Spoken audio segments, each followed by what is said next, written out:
হলুদ, সামান্য একটু মরিচ, লবণ দিয়ে মাছটাকে একটু মাখিয়ে নেব। তেলটা গরম হওয়ার পর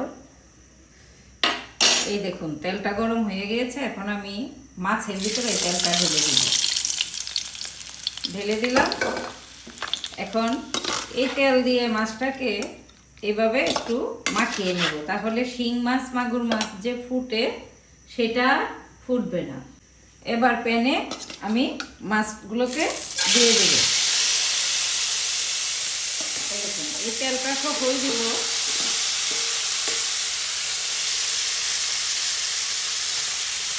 ছোট ছোট দেশি শিং মাছ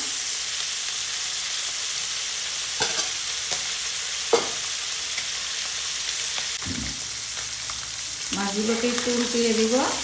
উল্টিয়ে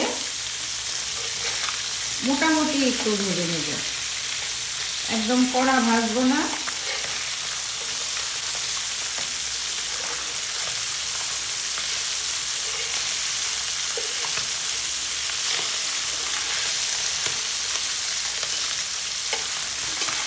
আমি মাছে যদি ওই গরম তেলটা না দিতাম তাহলে দেখা যেত কি মাছগুলো ঠাস ঠাস করে ফোটা শুরু করছে, তখন কি তেলটা এসে গায়ে পড়তো। এই জন্যে মাছে গরম তেল দিলে ওইভাবে ফুটে না।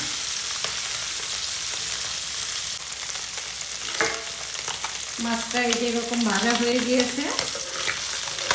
এখন মাছটাকে আমি নামিয়ে নেব। এই দেখুন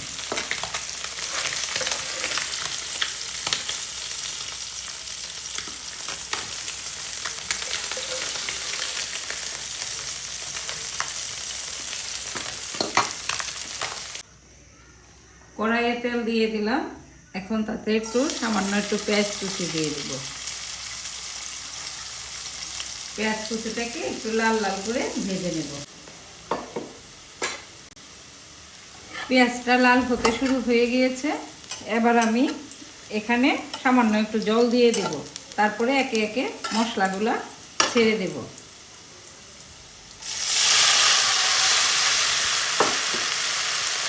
অল্প একটু জল দিলাম যাতে পেঁয়াজটা একদম না পুড়ে যায়। এবার একে একে সব মশলাগুলো দিয়ে দিব। এখানে আমি পেঁয়াজ বাটা নিয়েছি, আদা বাটা, রসুন বাটা। প্রথমে এগুলো দিয়ে দিলাম। তারপরে দিব হলুদ গুঁড়ো, দিয়ে দিব মরিচ গুঁড়ো, তারপর দিব জিরা গুঁড়ো। এই দিলাম। এগুলো দিয়ে আমি লাউয়ের ডগা দিয়ে শিং মাছ দিয়ে আলু, শিং মাছ আর লাউয়ের ডগা দিয়ে তরকারিটা রান্না করব। দিয়ে দিলাম একটু ধনিয়া গুঁড়া। এবার মশলাটাকে একটু কষিয়ে নেব। এই দেখুন মশলাটা আমার কষানো হয়ে গিয়েছে, একদম ভালো করে তেলও ছেড়ে দিয়েছে। এখন আমি এটাতে আস্তে আস্তে আলুগুলো প্রথমে দেব। মশলাটা সুন্দরভাবে কষানো হয়ে গিয়েছে। এখন আমি দেখেন এই যে আলুগুলো একদম ছোট ছোট আলু সিদ্ধ করে নিয়েছিলাম, এগুলো প্রথমে দেব।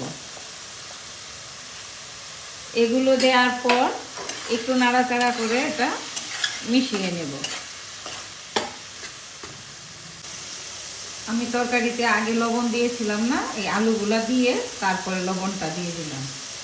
পরিমাণ মতো লবণ দিয়ে দিলাম। আর এরপর লবণ, আলু, মশলা একসাথে একটু মিশিয়ে নেব। তারপরে দিব লাউয়ের ডগা। এই দেখুন আমি লাউয়ের ডগা এনেছিলাম, এগুলো একদম নরম। ওই লাউয়ের ডগাগুলো এখন এটাতে দিয়ে দেব।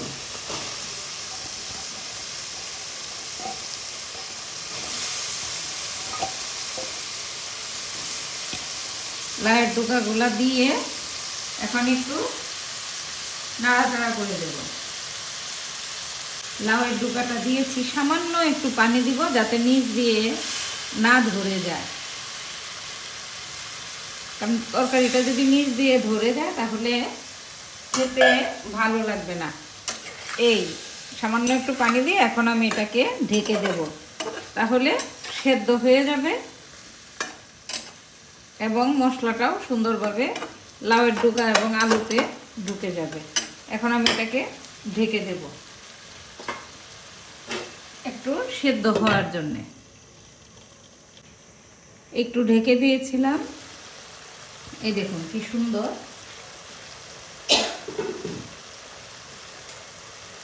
সুন্দর হয়ে গিয়েছে এবং এই লাউয়ের ডগা থেকেও তো পানি উঠেছে। এখন আমি তাতে দিয়ে দিব কয়েকটা টমেটোর টুকরো। 3টা টমেটো নিয়েছিলাম, এই টমেটোগুলো 4 ফালি করে এখন এটাতে দিয়ে দিব। টমেটোগুলো সেদ্ধ হবে ঠিকই, কিন্তু গলবে না একদম। এখন এটাকে আবার ঢেকে দেব আমি একটুক্ষণের জন্য, 5 মিনিটের জন্য ঢেকে দেব। তাহলে দেখবেন টমেটোও সেদ্ধ হয়ে যাবে, লাউয়ের ডগাগুলোও সেদ্ধ হয়ে যাবে এবং জলটাও শুকিয়ে যাবে।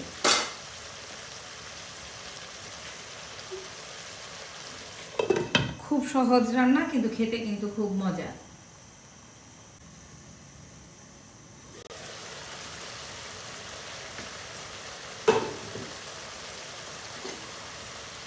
এই দেখুন খুব সুন্দর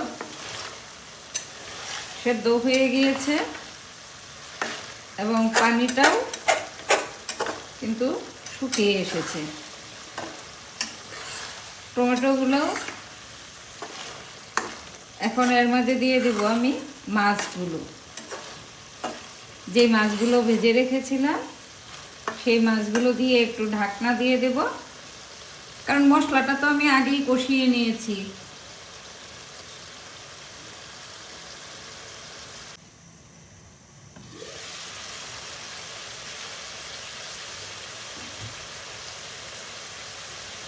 এই দেখুন খুব সুন্দরভাবে,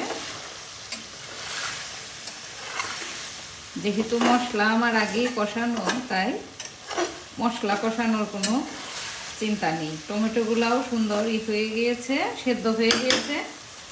এখন তার মাঝে দিয়ে দেব যে মাছগুলো ভেজে রেখেছিলাম, এই যে মাছগুলো দিয়ে দিলাম। মাছটা দিয়ে একটু নাড়াচাড়া করে নেব।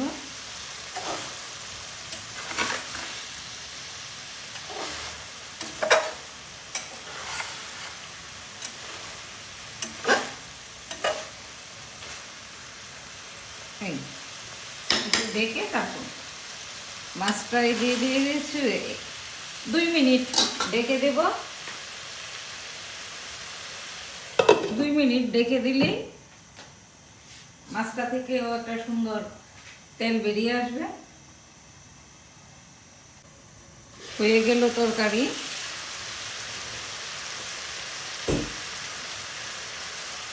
এখন শুধু আমি তো সব সময় গরম জল দিই, আপনারা দেখেনি। এই দেখুন মাছটাও সুন্দর মিশে গিয়েছে।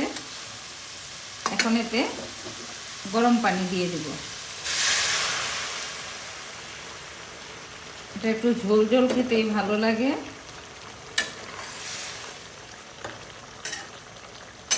ঝোল ঝোল হলে তরকারিটা খেতে ভালো লাগে বেশি।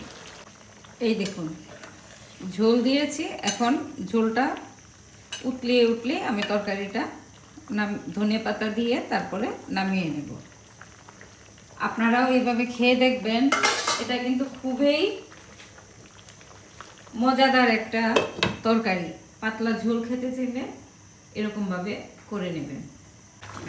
এই দেখুন হয়ে গিয়েছে তরকারি। এবার আমি উপর থেকে ধনেপাতা দিয়ে তারপর এটাকে নামিয়ে নেব।